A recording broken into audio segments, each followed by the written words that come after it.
burn day to-do list. Rip it out, pile it up, light it on fire, watch it burn. Rinse and repeat.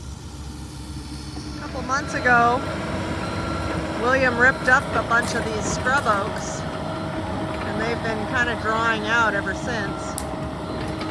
And then today, piled them up and lit them on fire. So now,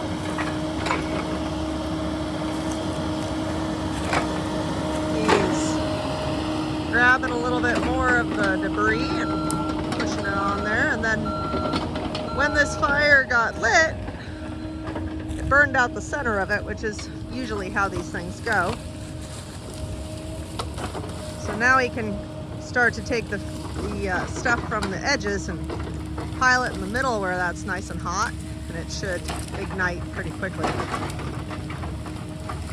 This is a pretty big pile, so even though it's February and we got a little bit of sprinkling rain earlier, you do want to be super careful because we are in fire country and stuff happens. But that's also why we're doing this, because we have a lot of fuels up here, and it's a lot better to burn them now than to wait and cross your fingers in the summer and fall months when there's no moisture to be seen.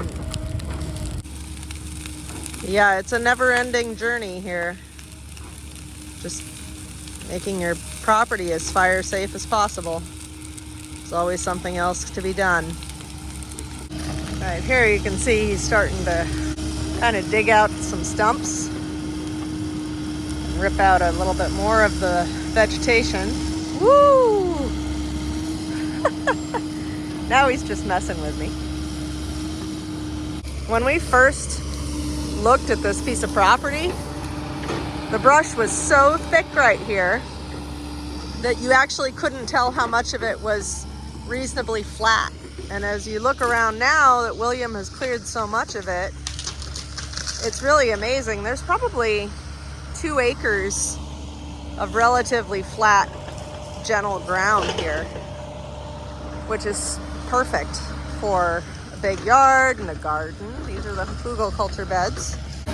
But this particular area has been really concerning for quite a while because we had a snowstorm come through a couple of years ago, and when that happened, it broke off a bunch of these branches and the tops of these little scrub oaks, and it made them hang down, and then they've subsequently died and lost their leaves and dried out and become ladder fuel. Here's a wood rat nest. It's actually right on the other side of where William's working. Right there. And I know it just looks like a pile of twigs and stuff, but that little rodent, or community of rodents, has been hard at work there. And then check this out, because not only is it down on the ground, it's up there. And if that isn't a fire hazard, I don't know what is. The people that don't know what ladder fuels are, in a wildland fire, it is the fuel that runs up a tree. So the vegetation, just like that, how it goes from the ground to the tree, into the canopy, which is the top of the tree, is your ladder fuel. What we got going over here in front of the house is more like a shaded fuel break. We don't have any ladder fuels. Most everything on the under the ground is all picked up and gone. You can see through it. You can see through it. Which is a stark contrast to what we got going over here, where you can't see. This stuff is hard to walk through. I've tried walking through a bunch of this. It's a nightmare. Yeah. Here's the wood rat nest from underneath.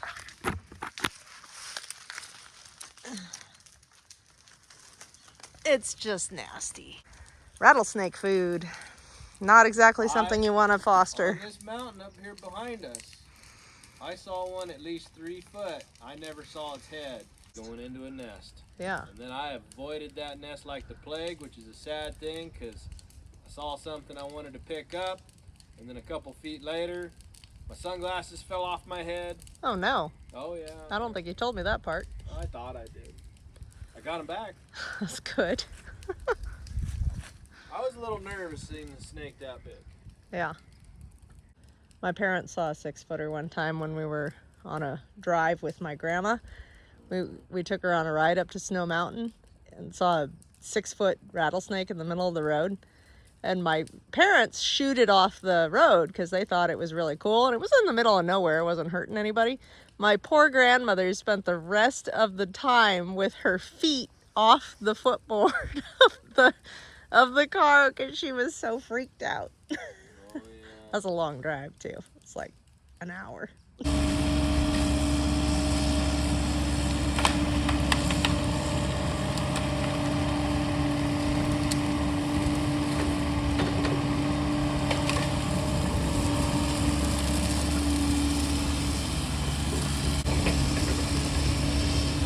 Way better to burn now than later.